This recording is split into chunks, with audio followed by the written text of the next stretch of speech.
פעם ראשונה, זה חידוש, פעם ראשונה שופטות ניטרליות, כמו שאמרת שאין להם פה מתגרות. המתאמנת הראשונה בתרגיל הכדור תהיה נטע ריבקין מישראל.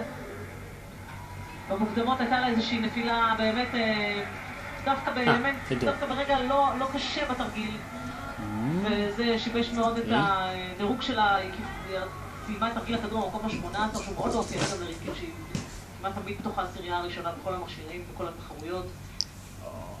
תודה. עכשיו אנחנו נעשה לה תרגיל טוב יותר משעה מוקדמות. נטע ריבקין. חכמה.